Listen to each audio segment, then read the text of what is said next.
Hello and welcome to this video. We will be discussing and exploring square root equations and their connections to square root functions and their graphs as well. We're going to first start by comparing squares and square roots, or otherwise known as quadratic functions and square root functions, as well as their equations. So if we're looking at these four equations, they're pretty straightforward equations that we could solve. We could do it graphically. We have a parabola that would represent x squared in the picture in front of us. And then we have horizontal lines representing y equals 4, 2, 0, and -1. To find the answers, you could look for the intersection of our parabola and these four horizontal lines.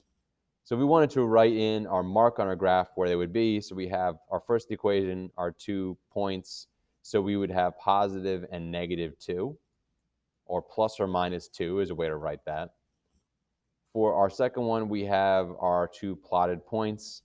Now we have negative square root of 2 as an answer, and positive square root of 2 as an answer. Remember, if you basically put in either of these in parentheses in a calculator, and you multiply them by themselves by squaring them again, check our answer, both answers would be 2. We only have one answer for our third equation because it only hits at 0. So 0 times 0 is obviously just 0. And then lastly, our fourth equation doesn't have any intersection points, and we were to find an answer, we would see that our answer is the positive and negative square root of -1. Or if you've learned about imaginary numbers, you would say that it'd be positive or negative I. And that shows that you can find usually two answers or one answer or even no real answers when you're solving a quadratic equation. Now let's kind of talk about square roots. So let's say you were doing this either by hand or by calculator, and you're trying to do the square root of 4 plus the square root of 9. One way you could do that is just by taking the square root of each of them and then adding them together. 2 plus 3 equals 5. And that's probably the answer that your calculator would give you if you were to put it right in there. But if you think about what we just did, well, if we talk about the square roots, so if I have the square root of 4, it kind of seems like we have an answer of -2 and +2, because I could do -2 times itself and equal 4, and also 2 times itself and equal 4. And that means that we have basically 4 different options. I could have 2 plus 3 equals 5, 2 plus -3 equals -1. I could make the 2 negative and make it a 1, or I can make them both negative and get -5. Now, we don't want to be ambiguous here. We want to be specific on what our answers we're getting. And to be specific, our calculator would tell us that the answer is most definitely 5. And that's something we're going to be continuing to explore here. Now, what we basically want to think about is, like, if I have these square roots, so I can see the graph of y equals the square root of x on the top.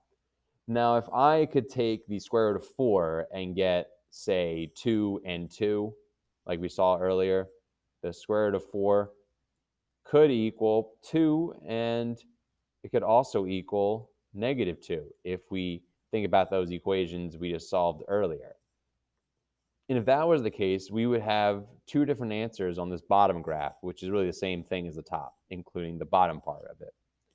Now, we don't want to have our graph looking like this bottom one, because this fails what is known as the vertical line test. We can't have one input, whether it be 4 or whether it be 9 or whether it be 10, any number you want, and get two different outputs, because that means our function itself is not a function at all. No function can have two different outputs for only one input. And that's going to be very important when you're thinking about square root equations and square root graphs in general. And essentially what we want to say is that the square root of 4 would equal 2, but the negative square root of 4 would equal -2. And we're going to mostly be focusing on what is known as the principal root, that the square root of 4 is going to be equal to 2. And that's what our calculator would tell us as well, the principal root.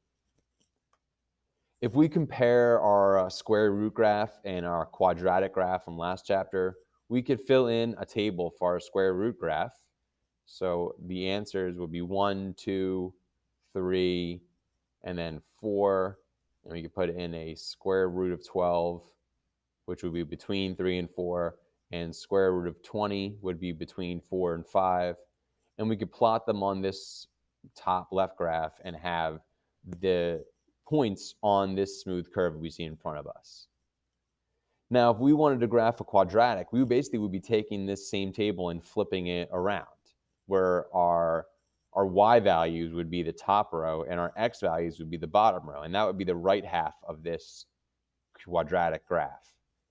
The left half would be continuing into negative numbers, because I can do negative 2 squared and get 4. I can do negative 4 squared and get 16. And a square root graph can't have those numbers, because if we're going to have our inputs be negative, we're going to get non-real answers or imaginary answers. And we won't be able to graph that on a normal coordinate grid that we see in front of us. The main idea of what we just talked about is that we're only focusing on the positive version of square roots when we're working on these equations later.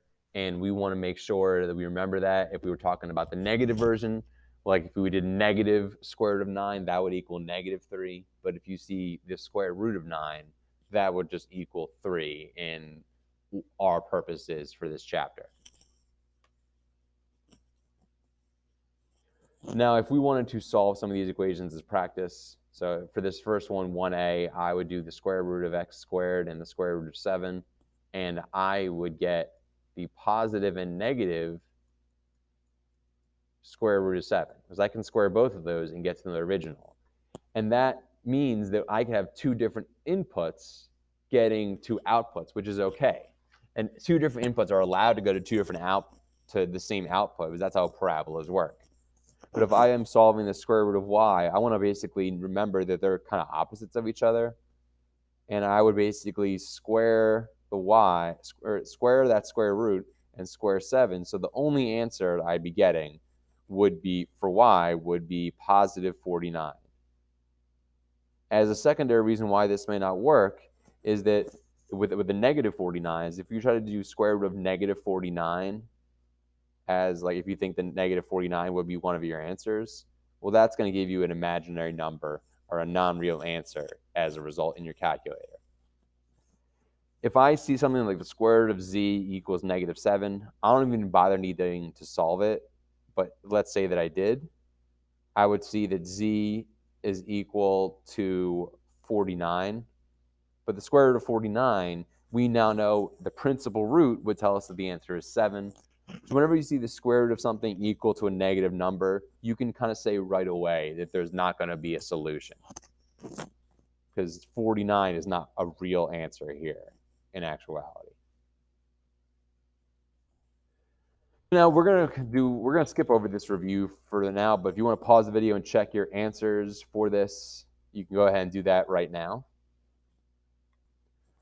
The answers you'd end up getting from these two quadratic review problems are plus and minus 2. We can see the answers for these two problems up on screen now. For the first problem, you should get positive and negative 2 would work for this equation. If I square either of them and subtract 3, I would get a 1. And the second equation, I would take the square root of both sides first. So that would kind of look like the square root being kind of right over all that and then over the 4. So I would have a plus or minus 2 from the 4 and then an x plus 3 on the left side of the equal sign. And then I would subtract 3. So I basically have positive and negative 2 minus 3. And that would give us these two answers down here. So now if I had that same second equation, remember, you can always use graphing as a way to solve almost any equation you might come across. So we have a parabola that is the x plus 3 in parentheses squared part, because that's kind of just a horizontal translation to negative 3 for our vertex. And then we have a horizontal line y equals 4, representing the right side of the equation. So just by looking at my graph, I can see that my answers of negative 5 and negative 1 being correct using this graphing method. And that's something you should keep in mind, because that will work for every equation you will come across in Algebra 1, Algebra 2, Math 1 through 3. any class you might be taking. If we think about what we are looking at now, we are looking at an example that we're going to explore more in future videos, but this is what basically a square root equation. So if you were trying to solve this, you would basically square both sides and get x minus 1 is equal to 3. And then you would have that x is equal to 10 as an answer. So important when you're doing this to make sure you're checking your work. So if I did the square root of 10 minus 1, that should equal 3. Well, square root of 10 minus 1, that's the same thing as square root of 9, and that does, in fact, equal 3. Now, if they tried to do the square root of x minus 1 is equal to negative 3, that wouldn't work because we talked about earlier, square roots are supposed to be the positive principal root version. So now that it equals negative, we know that that is not going to end up working out for us. If you wanted a second way to do that, you could basically solve the same way as we did up here, and you'd actually end up getting 10 as an answer once again for this different equation. But square root of 10, or 10 minus 1, it should be equal to 3 as the principal root and not negative 3. So if we were to solve this equation up at the top, we would get a specific answer, and we want to kind of compare it to what we have down here. So we're just doing a little bit of practice with equation solving here on this slide now, that we are looking at a quadratic equation, and we'd end up with 5 and negative 1 as answers. And we found that the two equations at the bottom also have negative 7 as a shared answer. But if I am looking at this first equation, I would get 2 minus negative 7 equals 9. The square root of 9 is a principal root, so it only would be equal to 3. And that would not be something that we would end up getting as a result. To wrap things up, we are looking at a graph of a quadratic. Remember that we can see that our answers, we could have it intersecting at two different things, like the x equaling 2 would end up being equal to 4 over here, and negative 2 would be equal to 4. And so x squared equals 4 would have two different answers. But we want to think about remembering x being kind of two answers because it's quadratic.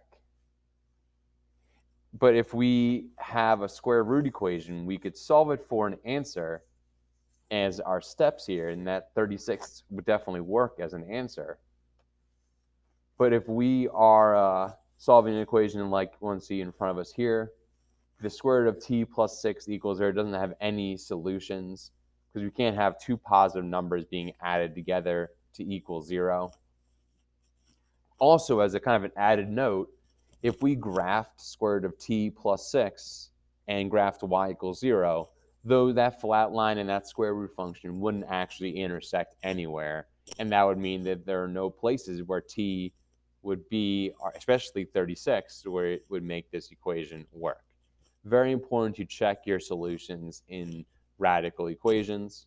And that wraps up a little bit of an exploration and about the connections between quadratics and square roots and square root functions and their equations as well. Thank you for watching.